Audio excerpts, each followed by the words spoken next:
Dito tayo ngayon sa Asian Institute of Management. Mag-aaral muna ng kalahating araw.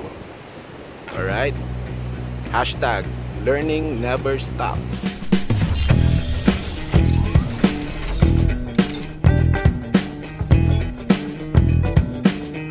Ayun, good afternoon guys. Nandito ako ngayon sa Asian Institute of Management para na naman sa isang event ng Investagrams. And right now, I'm here with two ladies who are to attend also the event, no? Anong name niyo, ma'am? Dara. Dara.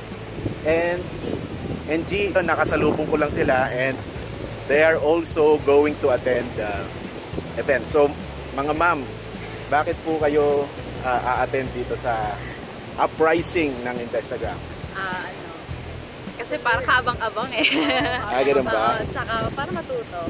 Ayun. So ma'am, nagtitrade na po ba kayo or matagal na kayo nagtitrade o bago pa lang or bago pa lang. Ayun. So it's already 12:40 and malapit na magsimula 1 o'clock. So see you guys.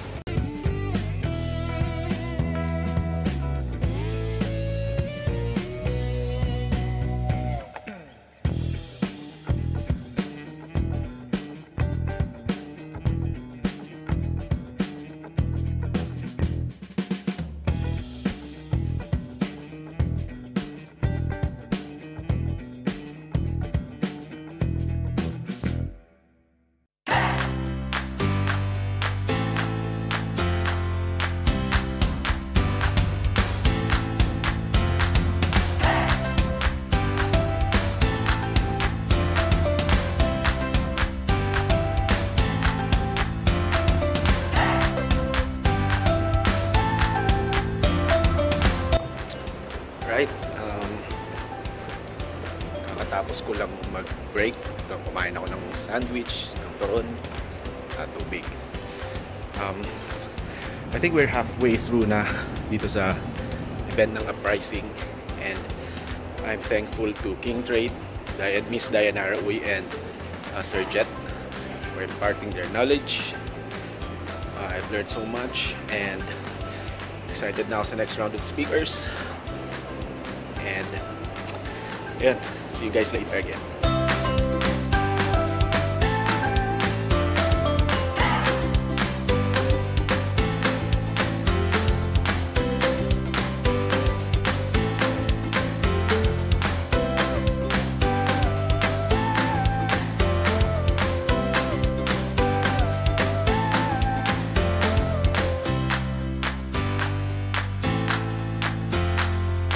Tapos na yung event ng UPRISING ng Investagrams and I'm here right now with one attendee, si Mark Joseph. No, ngayon ko lang din siya na-meet.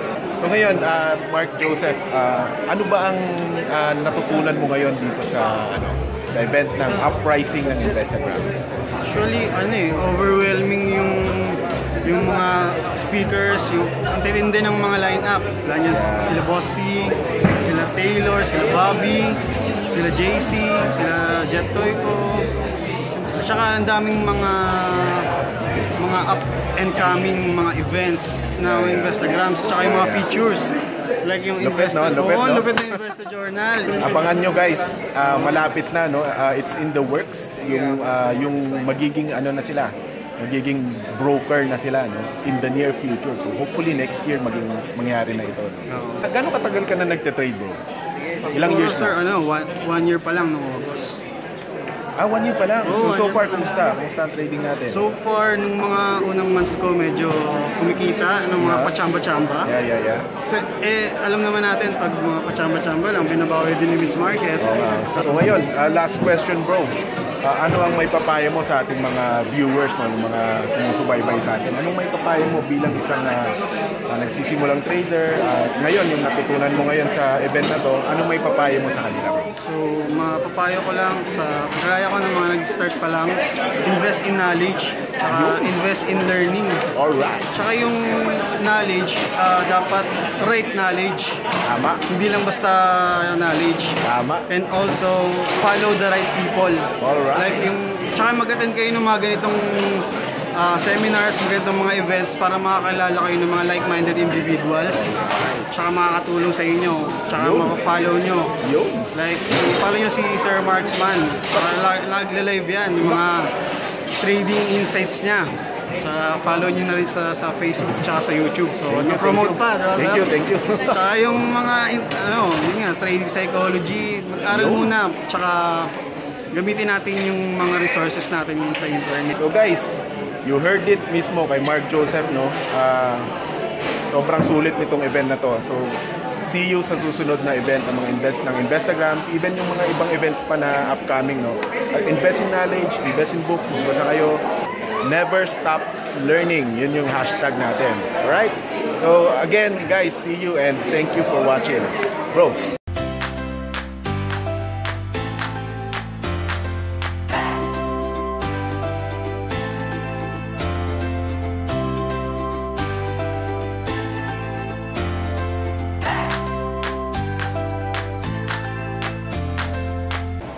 Ayan guys, I just had dinner. It's almost 10 o'clock. And yung uprising event natapos na, sobrang late na, no? Around past 8. And nagkaroon pa ng picture-picture, konting chat-chat, no? And sobrang exciting, sobrang intense, and sobrang saya. When I went there, I just had an open heart, an open mind, no? And ready to receive. There are some things to learn, some things to relearn, and a lot of things to unlearn. Alam nyo yan, yung mindset nyo, minsan naka-program na kasi sa utak nyo yun eh. Yung mga maling mindsets na you have to unlearn. Basically, I attended this event to really have a grasp of the minds of these big names, no, ito mga traders na malulupit. And you know, having heard these guys, mga ina-idolize natin, no, parang akala ko parang this event will just be another event, no, na parang seminar and a little talk, a little that, pero if you just open your heart and open your mind every time you attend these kinds of events, marami ka talagang matututunan, marami kang mapupulot. So, tama yung sinasabi nila na never stop learning. Yun, I was able to chat with ZEEFREAKS face to face, pare, face to face.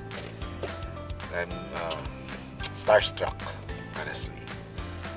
I mean, he was looking at me in the eye, I was looking at him in the eye, and I was very grateful, and I kept on thanking him for being an inspiration to a lot of traders. And I shook his hands, man. Electricity, no? Labutan ako, parang ako nasapian. Sana totoo, no? I'm kind of imagining na channel sa akin kahit paano yung konting powers niya. Boss Z, thank you so much. If you're watching this, thank you so much for inspiring a lot of traders, including me. Kay Boss Rave Kairos, personally, na-meet ko na siya. Thank you for that warm greeting. Halos magkatabi lang pala kami. Nasa same row lang kami. Siguro mga 3 upuan lang ang pagitan namin. So, tagal ko siyang hinanap. Katabi ko lang halos. Bitin, actually. Uprising. Sana magkaroon ng mga a lot more events this year. Sana pwede nga every month. No? Pero, syempre, busy din sila. So, sana at least every quarter siguro. Thank you for watching this. If this is your first time to watch this video and you love the content of my videos, please do subscribe to my channel, Stock Market Marksman, and click on that notification bell para lagi kayong updated every time I post a new video. Right, guys, keep crushing, keep grinding. I'll see you soon. God bless you.